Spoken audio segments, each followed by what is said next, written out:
High guys welcome to my page. आज चाहिँ म र बाबा कालिम्पोङ जानु आँटेको थियो, काम थियो केही भएर। अनि हामी चाहिँ लाग्यो बाटो।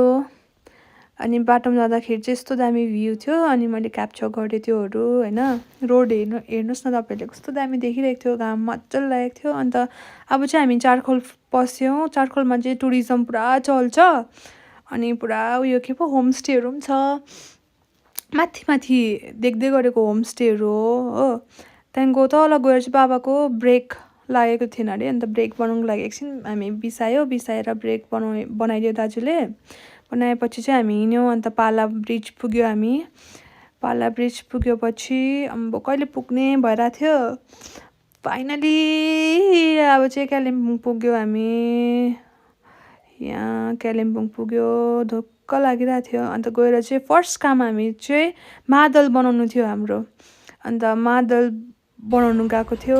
पहिला यहाँ दोकानमा मादल सकेर बाबाको आँखा देखाउनु थियो, आँखा देखाउनु गयो। त्यस पछाडि हाम्रो मेन रोड जाने काम थियो, बाबाको डकुमेन्ट्सहरू जेरक्स गर्ने अनि फोटोजहरू खिच्नुको लागि। अनि त्यस पछाडि हामी निस्क्यौँ। बाबाले केही सब्जीहरूको बिउ ल्याउनुहुन्छ भन्नुभयो। अनि त्यहाँ अलिक परतिर गएर सब्जीको बिउ किन्यो। अम्बो त्यहाँनिर फुलहरू थियो बाहिर, कस्तो दामी। अनि त्यहाँ पछि चाहिँ हाम्रो बाबाको स्यालेरी थाप्नु थियो। ब्याङ्क गएपछि पैसा निकालेर यहाँनिर खाना खानु गयो। खाना खाएपछि चाहिँ फेरि ब्याङ्क अफ इन्डियामा पनि काम थियो डिपोजिट गर्नुको लागि, त्यहाँ गएर डिपोजिट गऱ्यौँ। अन्त त्यस पछाडि हामी हाट बजार निस्किने एकछिन काम थियो, किनभने बाबाले स्वेटर ल्याउनु भएको रहेन, जाँदाखेरि जाडो हुन्छ भनेर। स्वेटर किन्यो। अनि लाग्यो हामी फेरि बाटो घरतर्फ। अनि जाँदै बाटोमा पालाको त्यहाँनिर चाहिँ पानी खानुको लागि हामी बिसाएको थियो। त्यहाँनिर कस्तो क्युट पप्पी थियो, हेर्नुहोस् न तपाईँहरूले पनि।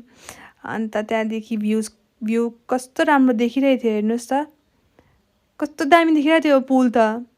अनि घाम चटक्क लागिरहेको थियो। म त निन्द्राले झुल्दै आएको थियो, त्यही लागि पानी किनेर चाहिँ मुख धोएँ। अनि जाँदै सिङ्जीहरू क्रस भएर त घाम अस्ताउनु आँटेको थियो, कस्तो दामी देखिरहेको थियो। अनि मैले क्याप्चर गरेँ।